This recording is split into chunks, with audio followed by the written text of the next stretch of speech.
Ang character ko po dito si Jerome. Ako po yung best friend ni Inday simula bata pa kami magkasama dun sa community namin. So, yun. Thank you, Kian. Mateo, welcome back sa Prime Thank you Time. very much. Magandang hapon po sa inyo lahat. At ito po, this is a magical summer with Dreamscape with Inday Bote po. Welcome po sa inyo lahat.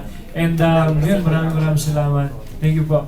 Thanks, Matty. And of course, she's back in Prime Time very soon. Sa Monday na, Alex Gonzaga. Yes, mga press people, thank you for being here and thank you po for supporting Inday Bote and sana po sabay-sabay natin kilalanin si Inday Bote sa March 16 na this Monday sa Prime Time. Thank you Thanks, po. Alex. Okay, Aaron, ito na ang ating lead actor. So, maraming gustong magtanong for sure. Yes, Mother H, we have a question from Tita Mercy Laharde. So, Mers. Magandang hapon sa inyong tatlo. Good afternoon po. Ay, apat na pala. Oo nga pala. Kayo ba naniniwala sa duwende at nakakita na ba kayo ng duwende in real life? Kian, do you believe in duendes? Wednesdays? Yes. Wednesdays? Hindi hopit, Ako kasi pwede akong joke lang. Pero, kumbaga, hindi pa ako nakakita ng duwende. Pero, naniniwala rin ako sa kanya at one point. At the same time, may konti rin sa akin na totoo kaya pa talaga sila. Alam mo yung gano'n, yung mystery na kung totoo sila o hindi. So, naglalaro lang siya sa akin hanggang ngayon. Naglalaro lang. Oo, naglalaro lang siya sa akin hanggang ngayon. Mga palaro pala. Oo. Matty, ikaw, do you believe or have seen, has seen? Wala pa po eh. I haven't seen yet. Baka in the future makikita ko na sila. Hindi ko pa po alam. Hindi pa ako sigurado eh. I'll believe it when I see it. Parang gano'n. Oo, naglaro din sa utak ko. Naglalaro din sa kanya. Naglalaro sila. Kaya Alex, Ako na, dahil ang dami-dami po nating naririnig na kwento tungkol sa kanila, tapos may mga mabuti, may mga pangit, di ba po, minsan nakakatakot. Pero mas gusto kong paniwalaan na kung meron man, kung totoo man sila, is yung mabuti sila, yung nakakatulong sila, parang yung mga duwending kasama namin dito sa Inday Bote. Pero di ba po ako nakakakita? pag nakakita ka, kailangan puti o pula kasi swerte daw yun. Huwag lang yung itim. Madalas itim eh. Pulayan mo na lang ng pula. At saka kung halimbawa lang, may manligaw sa yung duwende, halimbawa lang Sa panahon Ano? ngayon. at napakayaman niya. Nga lang, duwende siya. Sige, Ano idikit gagawin? natin sa Sige. plot ng Inday Oo, Bote. para may connect. Oo. May connect oh. Kung may manligaw sa yung duwende, bilang ikaw naman ay dikit sa mga duwende dito. At mayaman daw yung duwende. Oo. As ano po ba? As Inday or as a person? As a person in real life, As a if person. ever lang. Siyempre gusto mo po naman yung makakatuluyan mo is yung pareho mong tao, di ba? Pero naniniwala ka sa laman lupa. Napunta na sa laman mo. Naman po pala sa mga ano. Parang hindi na cute, ano? Kaya pa duwende. sige, Nakatakot na buwan naman po ito. Ganon. Opo. Sige, alam ko nga magical lang.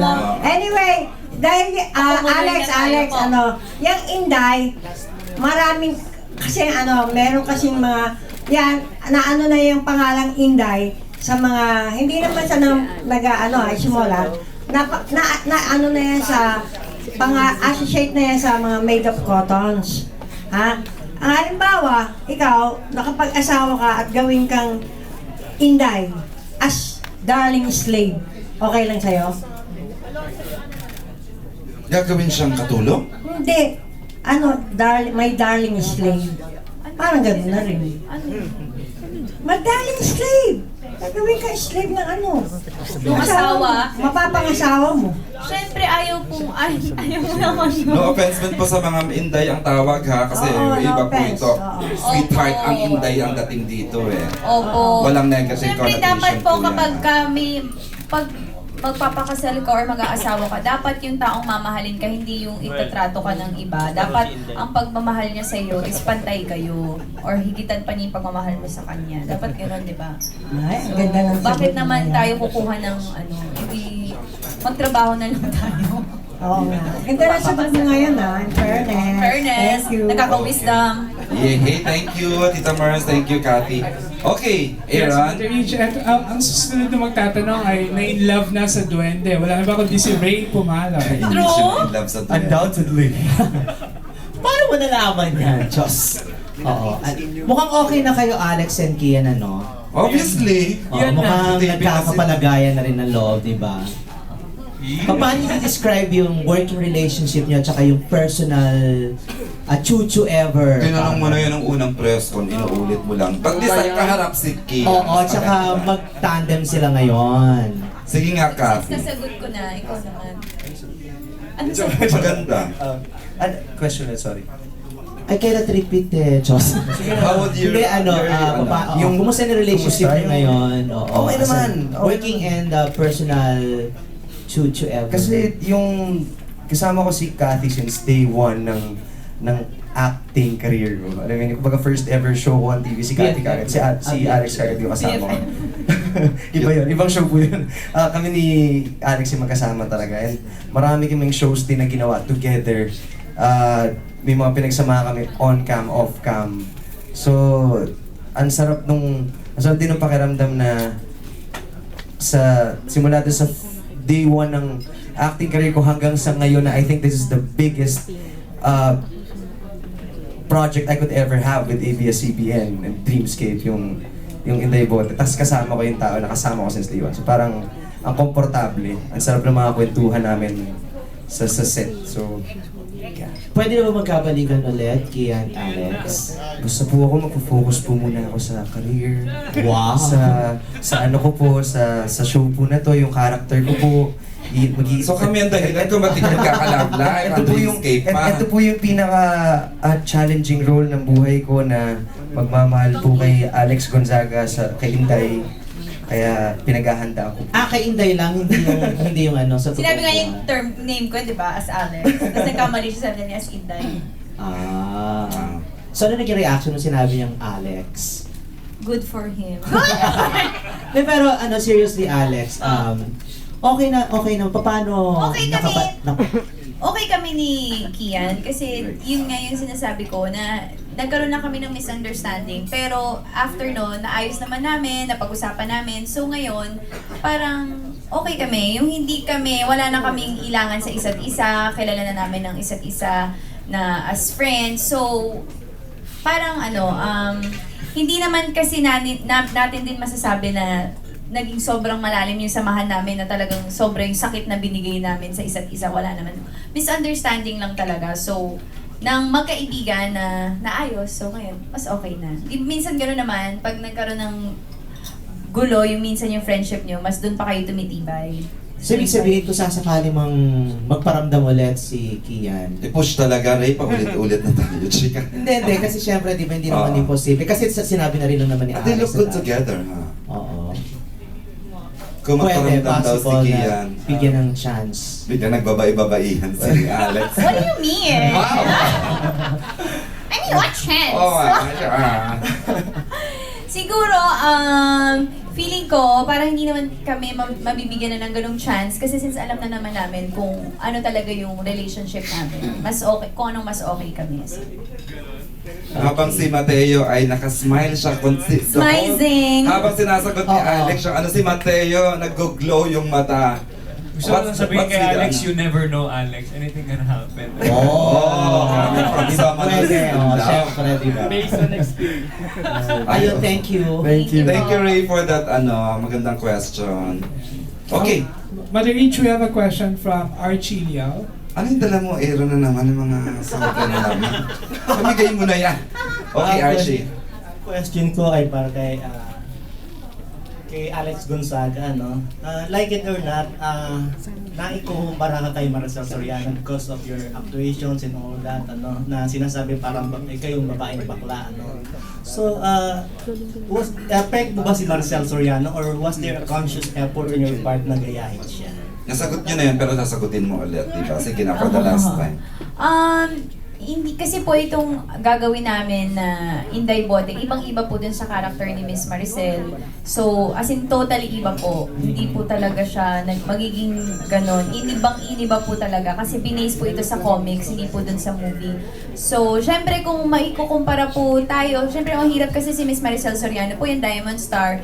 Pero sana po bigyan nyo ng chance mapanood yung bagong Inday po na ipapakita namin. Kasi I'm sure mamahalin niyo po. Iba po siya, pero cute naman siya. Cute naman siya. Nagkaroon ka ba ng chance na ma-meet sa personal si Maricel Soriano? Hindi pa po. Wala pa po siya. Kung ma-meet mo siya in real life, ano yung ikukonsulta mo sa kanya regarding this Inday Bote? Hindi lang po sa Inday Bote, kundi sa pagiging artista since matagal na rin po siya, tsaka ang dami na po niyang nakilala po siya hindi lang sa comedy, pati po sa drama. So, maghingi po ako ng mga tips in life. Ganun. Tips in life. Para kay Kian at Tips and kay Alex,